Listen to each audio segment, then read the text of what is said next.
Semua yang dipertentangkan oleh Ahmad Didat gini saya jawab semuanya, saya coret-coret ya buku itu dan saya kembalikan ke Padang teman-teman ya. Saya masih ingat sih waktu itu ya. Nah, tapi karena kalau tidak menjadi manusia itu Tuhan tidak bisa menggantikan kita. Jadi itulah kepentingannya mengapa Allah itu menjadi manusia, supaya dia manusia Allah ini bisa menggantikan kita dihukum. Dengan cara apa? Dengan cara dia mati. Assalamualaikum warahmatullahi wabarakatuh. Bismillahirrahmanirrahim. Alhamdulillahirabbil alamin. Nahmaduhu wa nasta'inuhu wa nastaghfiruhu wa nu'minu bihi wa natawakkalu alaihi. May yahdihillahu fala mudilla lahu wa may yudlilhu fala hadiya lahu. Asyhadu an la ilaha illallah wahdahu la syarika lahu wa asyhadu anna Muhammadan abduhu wa rasuluhu la nabiyya ba'dahu. Amma ba'du.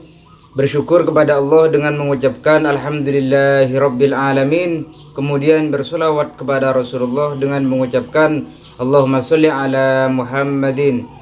Alhamdulillah, berjumpa lagi dengan saya Gus Nurul Hidayat.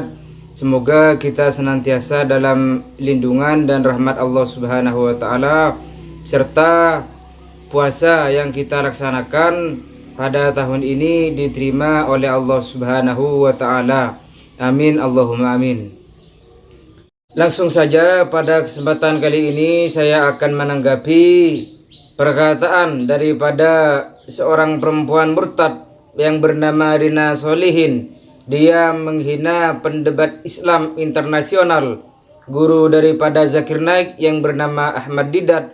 Kemudian dia juga menghina Zakir Naik karena dengan argumen-argumen Zakir Naik itu banyak orang-orang yang menjadi mu'alaf. Dia menghina pendebat Islam yang bernama Syekh Ahmad Didat. Alih-alih dia berkata di dalam video tersebut bahwasanya manusia menjadi Tuhan memang tidak mungkin. Kalau Tuhan menjadi manusia itu sih mungkin saja. Itu perkataan daripada Rina Solihin, perempuan murtad yang sekarang beragama Kristen. Perlu kita ketahui bahwasanya di dalam kitab Injil versi Gospel Yohanes ataupun versi Matius, versi Gospel Lukas, versi Gospel Ulangan, dan lain sebagainya, itu dijelaskan bahwasanya Yesus ataupun Nabi Isa merupakan utusan yang diutus oleh Allah Subhanahu wa taala kepada kaum Israel, kepada kaum Bani Israel. Seperti itu. Di sini dijelaskan di dalam Gospel Yohanes pasal 17 ayat 3, inilah hidup yang kekal itu, yaitu bahwa mereka mengenal Engkau satu-satunya Allah yang benar dan mengenal Yesus yang telah Engkau utus. Jadi Yesus adalah utusan. Jadi Nabi Isa itu adalah utusan yang diutus oleh Allah Subhanahu wa taala. Nabi Isa juga melaksanakan sholat, melaksanakan puasa, dan ibadah-ibadah yang lain. Nabi Isa juga bersunat. Akan tetapi orang-orang yang menentang, orang-orang kafir, orang-orang kufar, mereka kebanyakan menentang ajaran-ajaran Allah yang berada di dalam kitab Injil. Mereka ubah kitab Injil dengan seenak syahwat mereka.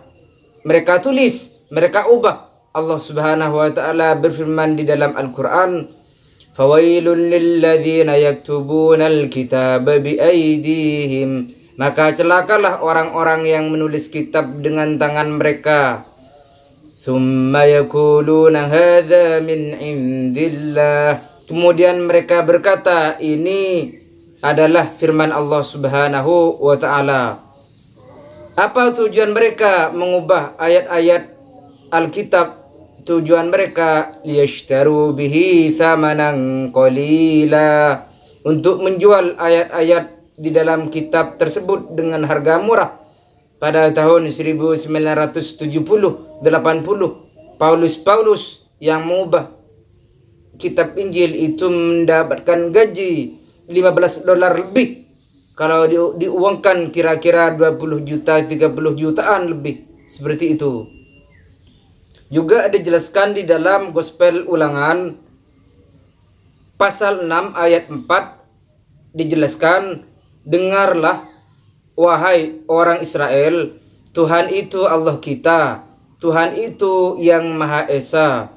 Jadi di dalam kitab Injil versi Gospel Ulangan pasal 6 ayat 4 dijelaskan bahwasanya Allah Subhanahu wa taala adalah Tuhan kita dan Allah Subhanahu wa taala adalah Tuhan yang Maha Esa.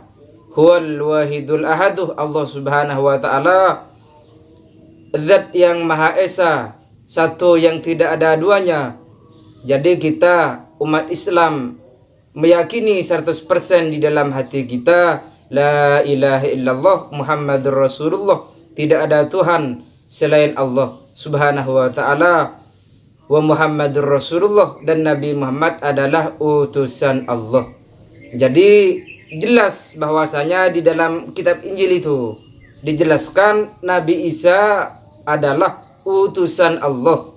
Mesti beda utusan dan yang mengutus itu beda. Yang mengutus Allah Subhanahu wa taala. Yang diutus itu Yesus ataupun Nabi Isa alaihissalam, putra Siti Maryam. Seperti itu. Juga di dalam Gospel Yohanes, Injil Gospel Yohanes pasal 12 ayat 49 itu dijelaskan, tetapi Bapa yang mengutus aku, dialah yang memerintahkan aku untuk mengatakan apa yang harus aku katakan dan aku sampaikan. Jadi di dalam Gospel Yohanes ayat 12 pasal 12 ayat 49 itu Nabi Isa adalah utusan Allah. Bapa yang mengutus aku, itu kata Nabi Isa.